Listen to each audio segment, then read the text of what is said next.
नमस्कार, गिरीश गुप्ता के चैनल में आपका स्वागत है। क्या आपने कभी सोचा है कि जो ऑर्डिनरी प्लास्टिक पैकेजिंग हम डे टू डे लाइफ में इस्तेमाल करते हैं, चाहे वो चिप्स के पैकेट में हो या दूध के पाउच में, तो वो कैसे बनाई जाती है? हो सकता है आपको ये मालूम हो, लेकिन क्या आपको ये मालूम है कि ये पाउच बनाने वाली या प्लास्टिक की पैकेजिंग बनाने वाली जो मशीन होती है वो कौन सी कंपनी बनाती है? यानी प्लास्टिक ये पाउच बनाने वाली मशीनरी की कंपनी के बारे में क्या आपको पता है? तो आज हम ऐसी ही कंपनी के बारे में डिस्कस करने वाले हैं जो राजकोट गुजरात बेस्ड है। कंपनी का नाम है राजू इंजीनियर्स लिमिटेड और इस कंपनी के बिजनेस मॉडल के अध्ययन करने का अनुरोध हमें हीरल बाबरिया जी से प्राप्त हुआ है। तो हमेशा की तरह पहले जान लेते हैं कंपनी के इतिहास के बारे में। तो देखिए, इस कंपनी का जो इतिहास है वो काफ़ी पुराना है, लगभग 40 साल पुराना है। 1986 में इस कंपनी की स्थापना हुई और उस समय इस कंपनी का नाम राजू इंजीनियर्स प्राइवेट लिमिटेड था। इसके बाद इस कंपनी को पब्लिक लिमिटेड कंपनी में कन्वर्ट कर दिया गया और लगभग 1995 के आसपास इस कंपनी की बीएसई में लिस्टिंग हुई और तभी से ये कंपनी बीएसई में लिस्टेड है। अभी हाल ही में 2025 में इस कंपनी की एनएससी में लिस्टिंग हुई और अब ये कंपनी एनएससी बीएसई दोनों में लिस्टेड है। इस कंपनी के अगर कॉर्पोरेट एक्शंस की अगर मैं बात करूं जो रिसेंटली हुए हैं, तो 2024 में इन्होंने 210 रुपये 210 में शेयर का बाईबैक किया। अगस्त 2024 में 1:1 का बोनस दिया। फिर दिसंबर 2024 में ही हर 3 शेयर के बदले में 1 शेयर बोनस दिया। जुलाई 2025 में इन्होंने QIP किया, यानी क्वालिफाइड इंस्टीट्यूशनल प्लेसमेंट, कुछ पैसा रेज करने के लिए वो किया 109 रुपये पर और लगभग 160 करोड़ उन्होंने इस QIP के थ्रू जुटाए।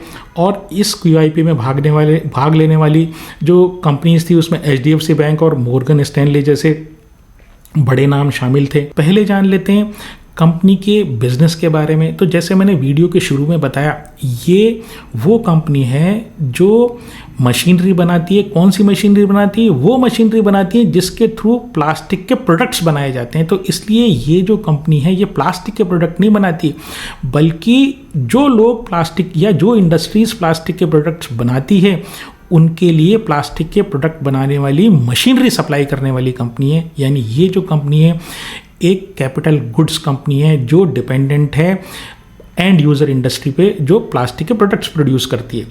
अब ये किन किन तरह की या किस किस तरीके की मशीनरी बनाते हैं, तो उसको समझने के लिए आपको प्लास्टिक के प्रोडक्ट किस प्रकार से बनाए जाते हैं उसका थोड़ा सा मैं आइडिया दे देता हूँ।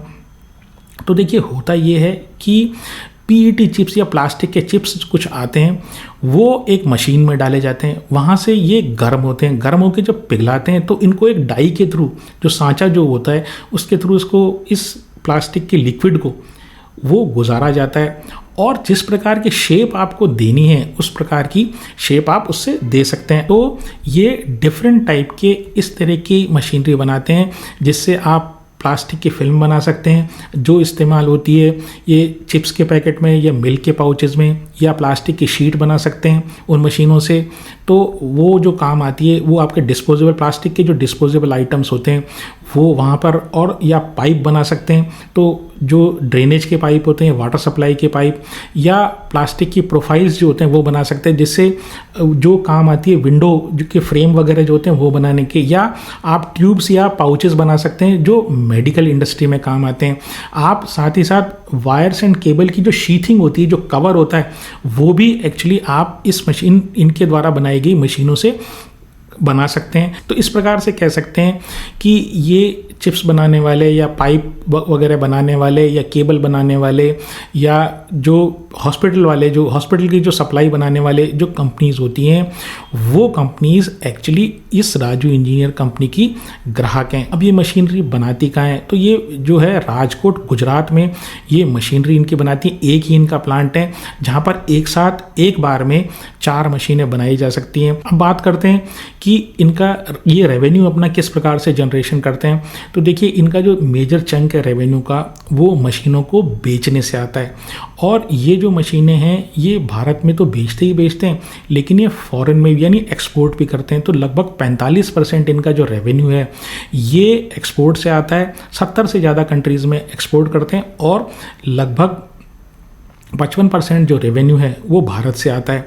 अब ये कौन कौन से कंट्रीज़ को एक्सपोर्ट करते हैं, तो ये ज़्यादातर जो अफ्रीकन कंट्रीज़ हुए या गल्फ़ कंट्रीज़ हुए, जो सार्क कंट्रीज़ हुए, भारत के आसपास के जो सार्क कंट्रीज़ हो वहाँ, और इसके साथ साथ ये रशियन फेडरेशन, जो पुराना रशियन फेडरेशन था, तो उनके जो कंट्रीज़ हैं वहाँ पर ये एक्सपोर्ट करते हैं। इसके अलावा इनकी एक बड़ी अचीवमेंट ये है कि जर्मनी, स्पेन और यूके में भी इन्होंने एक्सपोर्ट किया है, जो इस बात को दर्शाता है कि इनकी जो कंपनी है ना, वो जो मशीनें बनाती है वो इंटरनेशनल स्टैंडर्ड पर भी खरी उतरती है। ये एक सोर्स ऑफ रेवेन्यू हुआ। जो दूसरा सोर्स ऑफ रेवेन्यू हुआ वो इनकी आफ्टर सेल सर्विस है। हालांकि वहाँ से जो रेवेन्यू आता है वो एक लिमिटेड अमाउंट में ही आता है, यानी बहुत ज़्यादा इनका आफ्टर सेल सर्विस से जो रेवेन्यू है उसमें बहुत ज़्यादा योगदान नहीं है। अब आफ्टर सेल सर्विस में या तो वो एएमसी हुआ, यानी जो आप एनुअल मेंटेनेंस कॉन्ट्रैक्ट जिसको बोलते हैं वो, या कोई अगर मशीन में ब्रेक डाउन होता है तो जब इनकी कंपनी कोई सर्विसेज ली जाती हैं उसके थ्रू, या स्पेयर पार्ट्स के थ्रू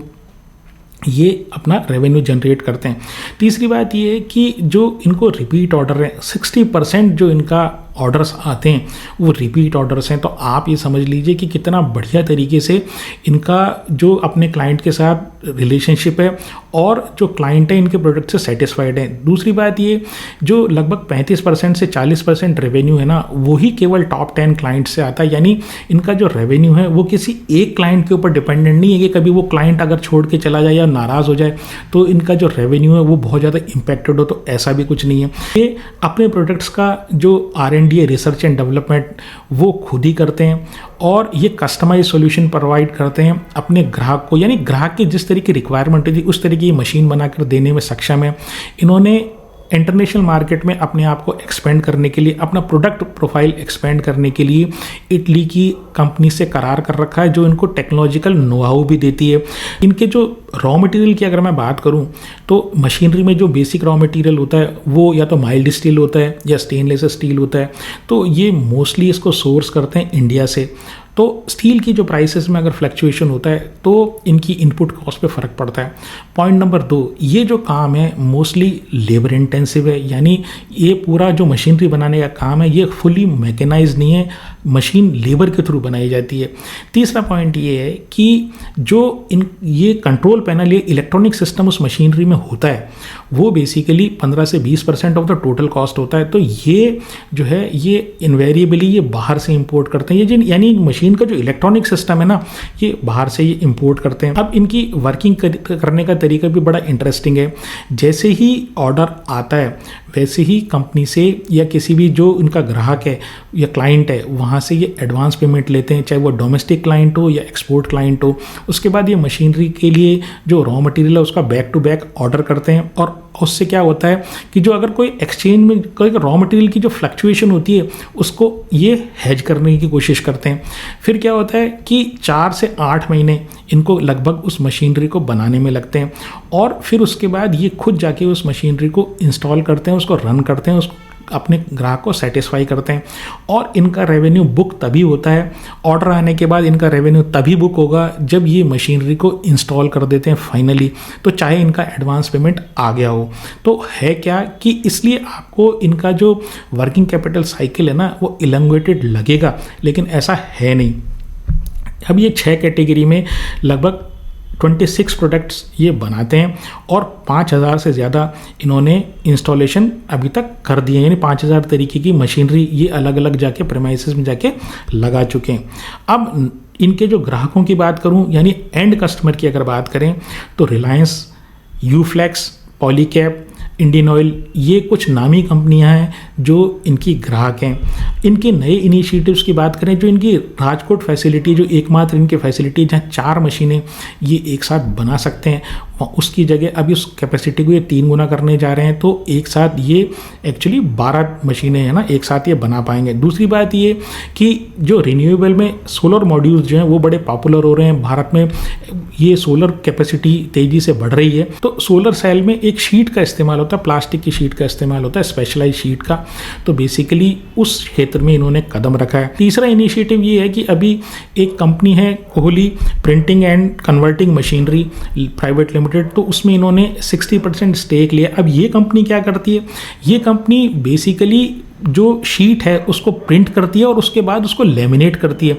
तो ये तो क्या करते हैं, ये शीट निकाल के दे देते हैं। उसके बाद अगर उसको प्रिंटिंग करानी हो उनके ग्राहक को तो उसके लिए उसको अलग मशीनरी वाले के पास जाना पड़ेगा, और अगर उसको लेमिनेशन कराना हो एक के ऊपर एक रख के उसको कोई नई फॉर्म देनी है तो उसको अलग मशीनरी वाले के पास जाना पड़ेगा। तो बेसिकली जो इनका क्लाइंट था उसको 3 ग्राहकों के पास या 3 कंपनियों के पास जाना पड़ता था अगर उसको कंप्लीट अपना पाउच या जो प्लास्टिक का प्रोडक्ट डिज़ाइन करना है या बनाना है। तो अब इसमें 60% स्टेक लेने से है क्या कि अब वो जो ग्राहक है, इनका जो क्लाइंट है, उसको एक साथ ही इनकी सारी सर्विसेज मिल जाएगी। यानी ये फिल्म बनाएंगे, उसके बाद उसको प्रिंटिंग भी कर पाएंगे, उसके बाद वो लेमिनेशन करके जो फाइनल प्रोडक्ट है वो कस्टमर एक साथ डिलीवर कर लेगा। इस चीज़ से ये फ़ायदा है, तो एक तो ऑर्डर वैल्यू बढ़ जाएगी कि भाई अभी ये क्या करते हैं, सिर्फ मान लीजिए ये फिल्म बनाने वाली मशीन इन्होंने बेच दी, उसके अलावा बाकी 2 काम है, उसके लिए अलग मशीनरी चाहिए। तो है क्या, अब वो जो कोहली वाला जब इन्होंने 60% स्टेक ले लिया तो वो मशीन भी साथ के साथ बेच देंगे। दूसरी बात ये है कि कुछ ऐसे ग्राहक होंगे जो कोहली के ग्राहक होंगे, सिर्फ इनके ग्राहक नहीं होंगे, लेकिन वो प्लास्टिक प्रोडक्ट की मशीनरी इस्तेमाल करते होंगे। अब क्या है, जब इन्होंने कोहली में 60% स्टेक ले लिया तो क्रॉस सेलिंग की अपॉर्चुनिटी आ गई। यानी बेसिकली बात ये है कि उस कोहली के जो ग्राहक हैं उनको ये अपना माल भी सप्लाई कर पाएंगे, तो बेसिकली इनका रेवेन्यू जो है वो एक्सपेंड हो जाएगा।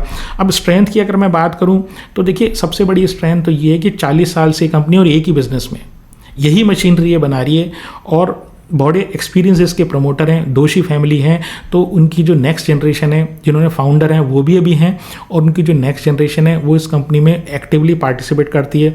तो ये एक अच्छी चीज़ है। दूसरी बात ये कि जो प्लास्टिक्स का जो एरिया अब आप अपने चारों तरफ देखें, चाहे विश्व में चाहे भारत में, आपको ये पता लगेगा प्लास्टिक इज़ एवरीवेयर। हर चीज़ में प्लास्टिक का उत्पादन हो रहा है। तो जो प्लास्टिक की जो इंडस्ट्री है वो तेज़ी से ग्रो कर रही है, और ये इस कंपनी के लिए ग्रोथ अपॉर्चुनिटी प्रोवाइड करती है नियर टर्म में और मीडियम टर्म में। तीसरी बात ये कि ज्योग्राफिकली डाइवर्सिफाइड है, 45% रेवेन्यू जो है एक्सपोर्ट से आता है और वो भी डिफरेंट कंट्रीज से आता है।